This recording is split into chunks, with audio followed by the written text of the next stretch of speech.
Alors, troisième question, si Daniel 9 annonçait clairement le moment de la venue du Messie, pourquoi la tradition actuelle l'a-t-elle mise de côté? Très bonne question.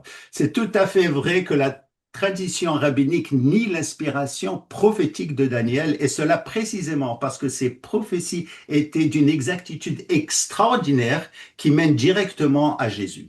En effet, vous savez, il y a un rabbin dans le Talmud qui a même déclaré que Daniel n'était pas un prophète. Pourtant, Daniel, dans sa prophétie de Daniel, surtout chapitre 9, versets 24 à 27, nous a donné la date exacte de la venue du Messie, à tel point que de faux Messies, ayant lu cette prophétie, se sont levés à cette époque même de Jésus.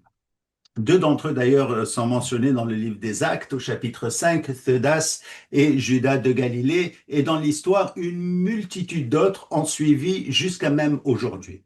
Nous possédons aussi le témoignage de l'histoire juive concernant l'influence de Daniel au 1er siècle. L'historien Joseph Flavius en parle abondamment, et tandis qu'un rabbin a affirmé que Daniel n'était pas prophète, d'autres rabbins dans le Talmud le citaient fréquemment.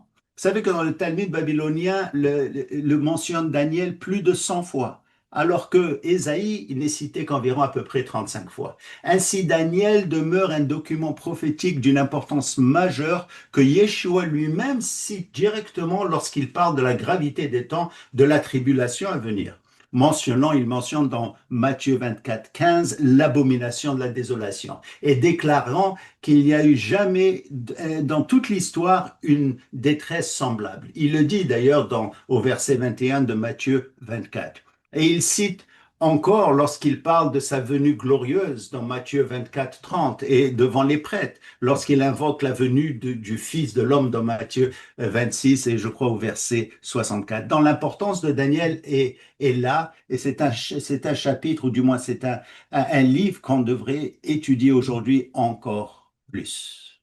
Comme Jésus a dit dans Jean 5,46, s'ils connaissaient la Torah, ils m'auraient reconnu. On peut dire la même chose. S'ils avaient le livre de Daniel, ils devraient reconnaître qui est Jésus lui-même. Parce que Daniel le pointe très directement et il parle de sa mort d'ailleurs très, très clairement dans Daniel chapitre 9 et ainsi de suite.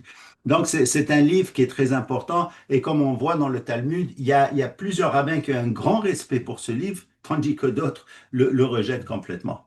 OK.